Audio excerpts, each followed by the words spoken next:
Every now and then, a piece of tech lands on our desk that makes us stop and look twice. And this is one of those moments. This is E.Y.E. Now, E.Y.E stands for Empowerment Youth Education. It's a Zimbabwean brand with a big vision, working with foreign partners for assembly and all that, to bring something fresh to the local market.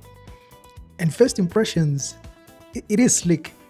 Yes, it's plastic, but it doesn't feel like, the budget machines we are used to seeing. And I think the design is neat.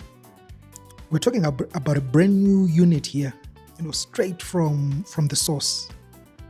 The specs on paper are interesting.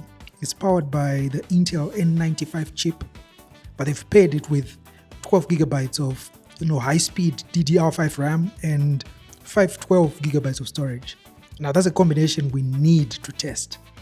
But there's a much larger story to this laptop. And it's not just about the chip or the screen.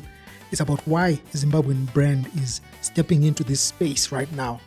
Now, we've got the E.Y.E Laptop in for a full deep dive, and we're going to see how it handles the Zim workload, the multitasking and all that, and whether this empowerment brand is ready for the big leagues.